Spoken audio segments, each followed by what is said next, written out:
Out of you that says, I just have to follow that, because you don't know who you're going to be.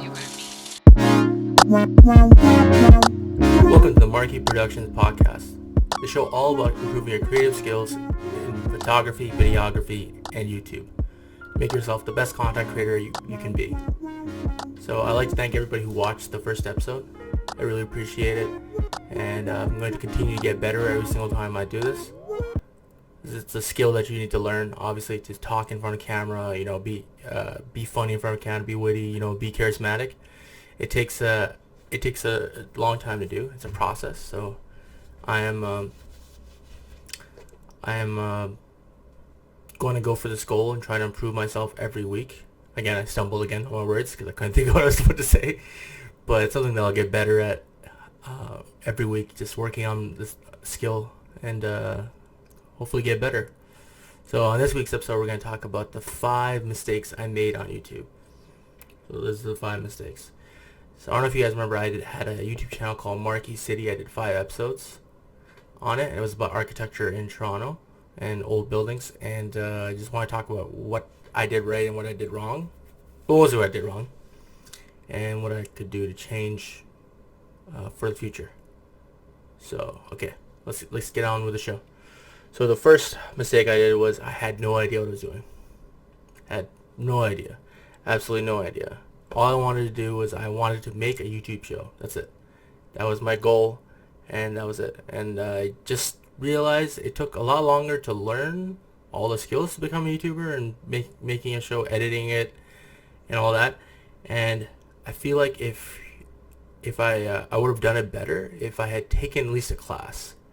I'm not talking about going to school, spending $40,000 on filmmaking school, because that's just a lot of money, and you can learn all that stuff literally online, or you can just take a Skillshare class, which is $20 a month, and it teaches you everything you really need to know to be a filmmaker. So you can go up and you can look at, I want to know how to do lighting.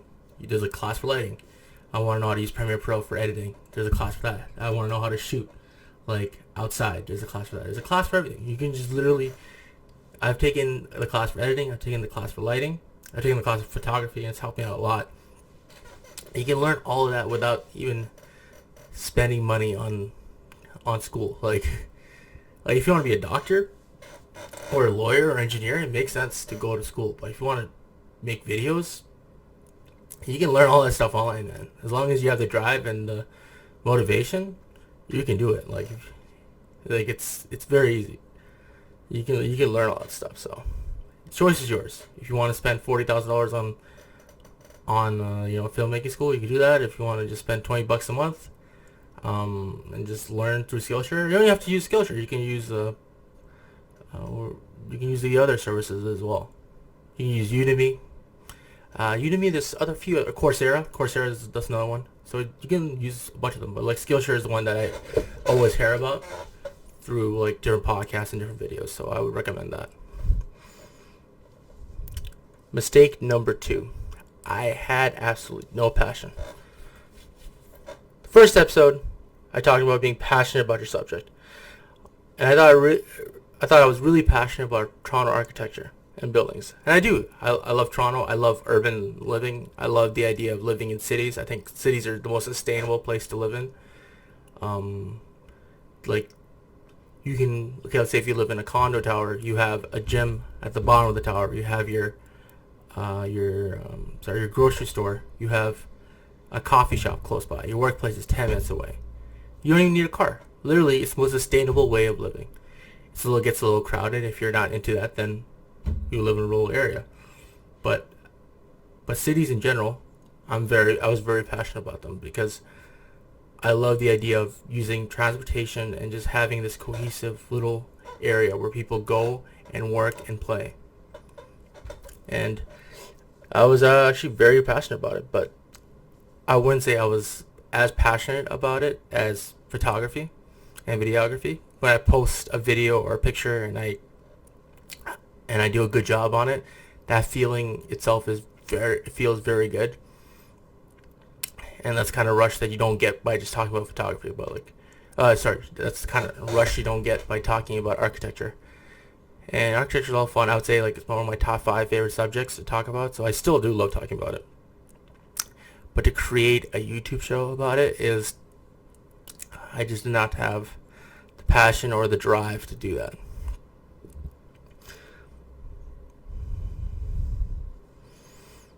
Okay, let's talk about mistake number 3. So trust your cameraman. This is my third mistake. So when you're working YouTube, it's very lonely. A lot of people aren't, they do what they have. Like they're working a job and they just like their job and they don't really want to try new things and try different things. And they have these ideas, they have these passions and all this stuff, and other stuff gets in the way. They're just like, what, I'll do it some other time. It's no biggie, right?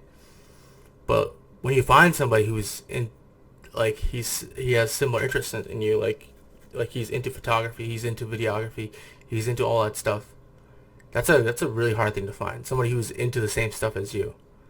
So what you have to do is like, if he decides to be your cameraman, that is like a blessing, to find somebody who will like shoot you, and so it doesn't look like you are making a vlog, which gives added professionalism that there's somebody there as well shooting in your production.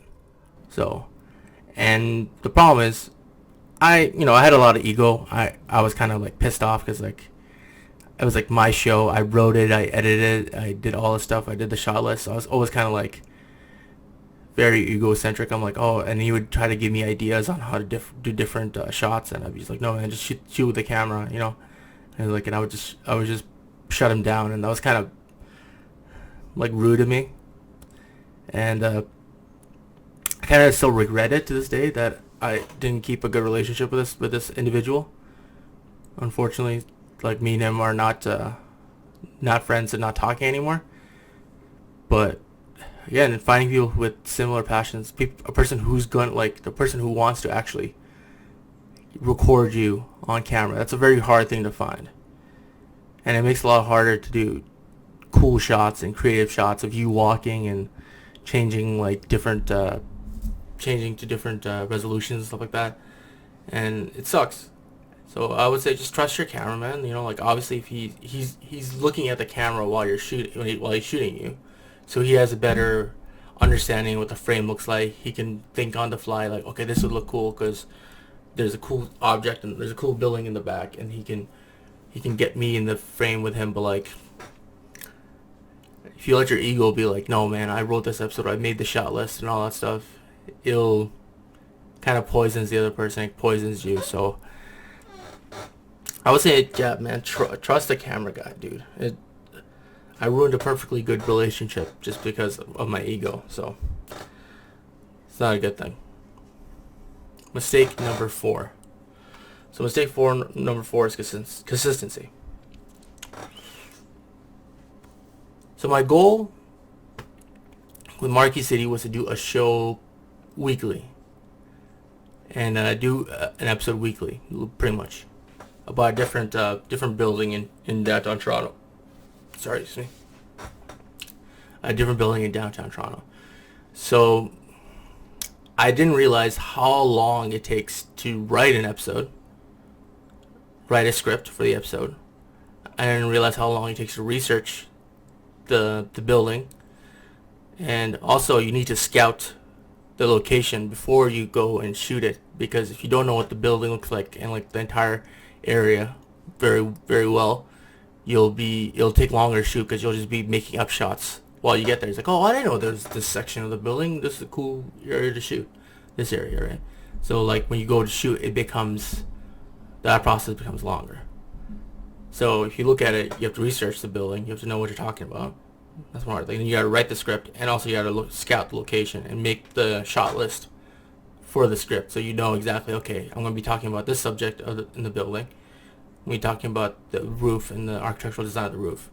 So I have to be close to the roof to make that shot. So I have to find a specific shot, a specific place for me to walk by so that you can see the roof. So I have to scout ahead. And then, so that's like 3 things right there that add, like, the writing itself is probably 2-3 hours.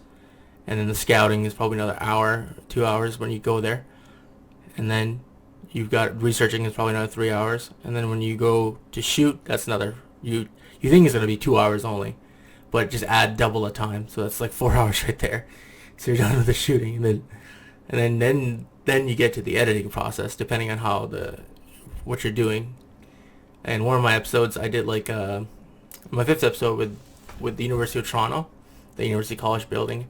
I had this shot where I did like this joke where we go back in time and I do like a funny British accent, and it's like set in black and white, but I had it set up so it was like I was talking to myself, but it was a different character.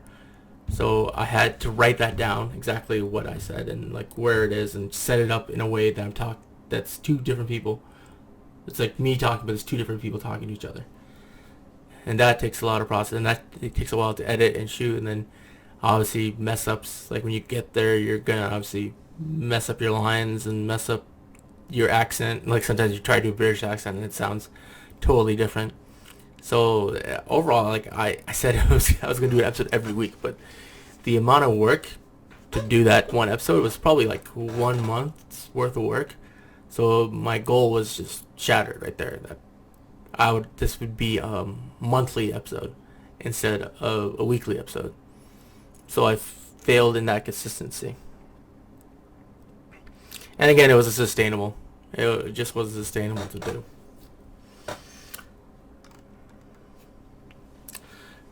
So mistake number 5. I failed. Yeah. That was my mistake. I failed. The end. I'm just kidding. No. The good thing is I learned a lot. This is kind of a mistake, and also like what I learned as well from making 5 episodes of this show is that I learned a lot about shooting a video, researching, editing, all that stuff. I learned a lot about it, and it helped me become a better writer, better editor, and it was kind of like my schooling process to learn how to shoot a video and how to get it done. But I messed up a lot. I remember I was doing some color grading for the final episode, and the color grading turned out terrible. It was like my skin like didn't even look brown, it looked orange. Like I had messed with the color so much. And I thought nobody would notice, and then my brother messaged me, like he saw the episode come out, and he's like, did you do something with the video? Like, did you add any other effects? And I'm like, yeah, I did some color grading. He's like, yeah, you look orange, man. And I'm like, okay, it is noticeable. I messed up on that. So, so with the color grading, I have to take a class on that. It's another thing I had to learn. You're always learning in this process, so it's good to always be learning and making progress in your skill. So, and it's good to fail. If you keep failing, you'll keep getting better, and you'll keep getting better and better. And just do take action. That's probably the biggest thing. Is just take action. Like it's probably I should have probably took, as I was saying, the first mistake, I should have taken classes in Skillshare classes. But I learned a lot through just taking action and making that YouTube channel. Like now I know the process of filmmaking and making videos and all that stuff. So even though I failed, I learned a lot from failing, which is a good thing. And only way you can learn is by failing. That's it. If you do well, you don't really learn anything, because then you're just like, oh, okay, that's good. And it just strokes your ego, and then you just become full of yourself. But you can always learn. You can always learn from people and learn from your mistakes. So that was the 5 mistakes that I did with my YouTube channel. So thanks for listening to the podcast. If you guys want to follow me on Instagram, it's Zaid Opal. If you guys want to follow Marquee Productions Instagram, it's called Marquee_Productions. And if you want to email me, you can email me through zaidopal@marquee-productions.com.